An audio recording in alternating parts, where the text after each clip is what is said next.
Jésus-Christ n'est pas un bâtiment, ce n'est pas une organisation régulée par le gouvernement nécessairement, c'était l'ensemble des enfants de Dieu répartis sur la planète qui ont donné leur vie à Jésus-Christ et qui, par cet acte-là, reçoivent graduellement la transformation par la parole de Dieu de leur vie à l'image de Christ. Donc voilà un peu ce que c'est que l'Église.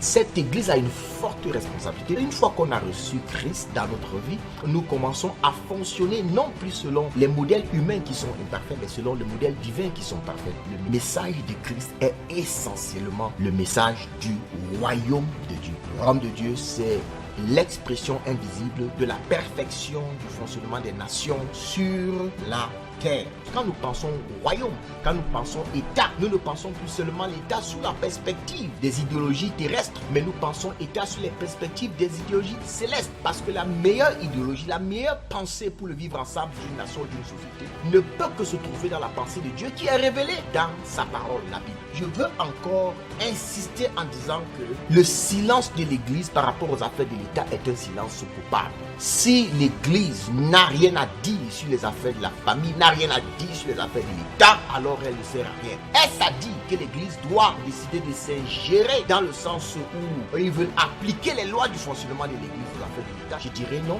Mais au niveau de l'éducation, au niveau de révéler la pensée de Dieu par rapport aux choses et au gouvernement de la terre, alors l'Église a cette responsabilité-là. L'Église devrait avoir la capacité de se lever, aller spirituellement pour discerner la pensée de Dieu et l'amener à révélation aux hommes. Ça veut dire que par rapport aux élections qui arrivent en Amérique, moi j'ai pris position, je vous dis que la pensée de Dieu c'est elle.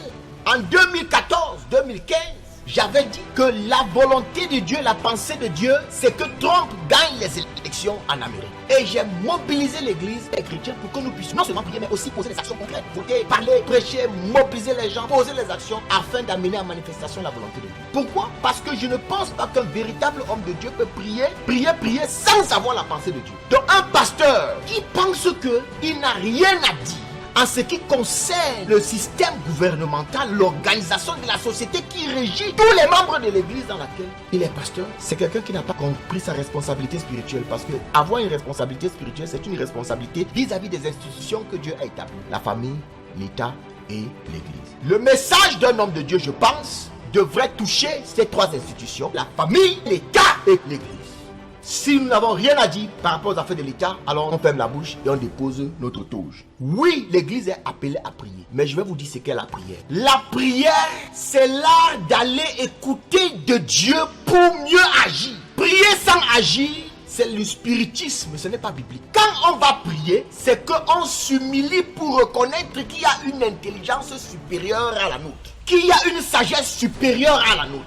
Alors on va consulter Dieu pour avoir la bonne sagesse, la bonne démarche, la bonne méthode afin d'agir.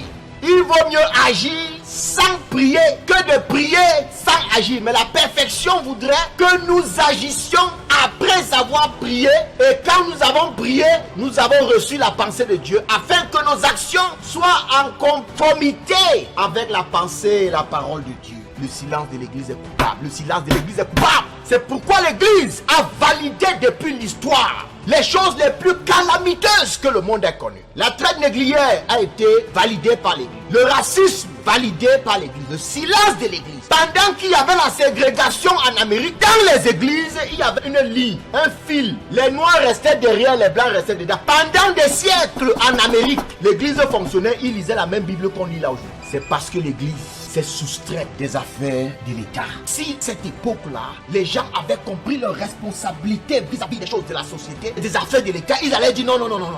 Quand nous lisons la Bible dit que nous avons été créés à l'image et à la ressemblance de Dieu. On ne peut pas avoir des humains que nous avons transformés, nous avons rendus moins que des animaux. L'église était là et ça continue toujours. Je suis surpris de me rendre compte que les activistes par rapport à ces choses-là, le vaccin et tout ça là, c'est même pas les chrétiens, ils sont dans les églises en train de prier, je sais pas, ils sont là, c'est comme si on a enlevé quelque chose dans leur tête. Ils sont déconnectés de la société. Dieu parle et il parle sur les affaires de la société. On peut connaître la pensée de Dieu par rapport à son pays. Et ça, si on porte ça dans son cœur comme une responsabilité, alors Dieu va nous révéler sa pensée et nous allons diriger le peuple conformément à la pensée de Dieu, conformément à la volonté de Dieu. Suivez en direct le docteur Harold Wafo.